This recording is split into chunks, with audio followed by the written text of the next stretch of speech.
வணக்கம். பழங்கால தமிழ் நூல்கள்ல நம்ம வாழ்க்கைக்கே வழிகாட்டுற எத்தனையோ பொக்கிஷங்கள் புதைஞ்சு கிடக்கு.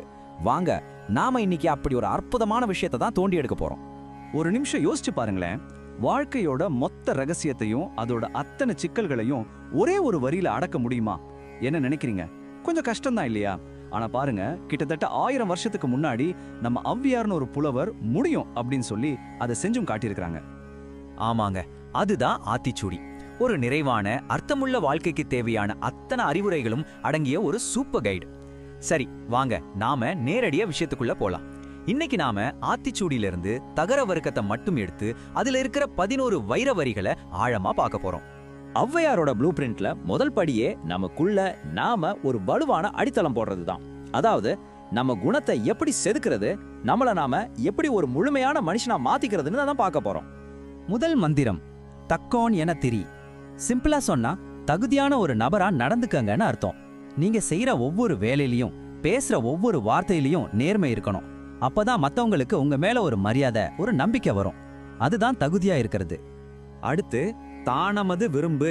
இது சும்மா ஏதோ கடமைக்கு உதவி செய்யறது இல்ல, மத்தவங்களுக்கு கொடுக்கறதுல ஒரு சந்தோஷத்தை தேடணும், ஒரு விருப்பத்தோட ஒரு அன்போட செய்யணும்னு சொல்லுது இந்த வரி. வாங்கி பாருங்க, வாங்குறதை விட கொடுக்கறதுல கிடைக்கிற அந்த ஆனந்தம் தனிதான். அடுத்தது திருமாலுக்கு அடிமை செய்.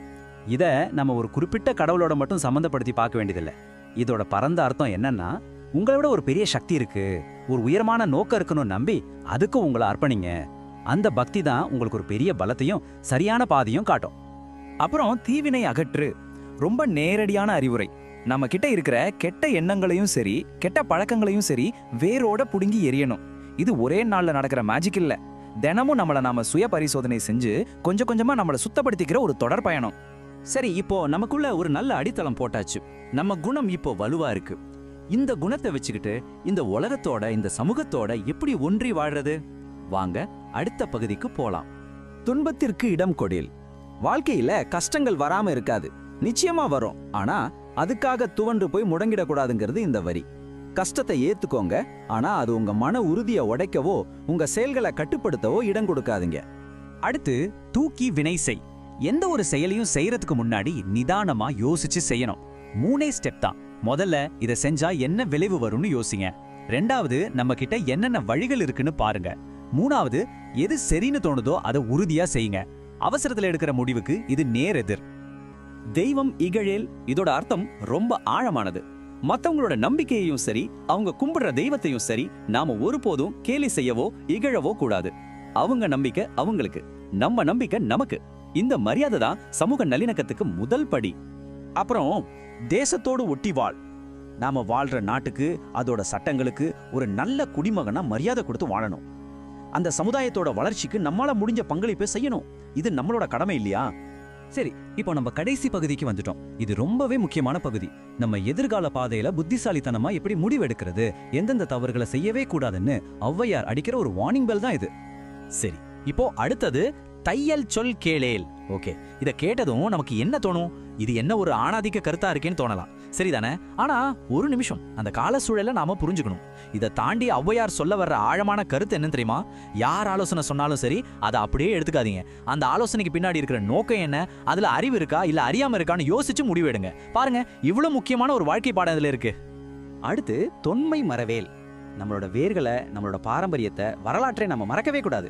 ஏன்னா நம்மளோட கடந்த காலம் தான் நம்ம எதிர்காலத்துக்கான அடித்தளம். இது கண்மூடித்தனமா பழமையை பின்பற்றுறது இல்ல, அதுல இருந்து பாடம் கத்துக்கிட்டு நம்மள நாம பலப்படுத்திக்கிறது.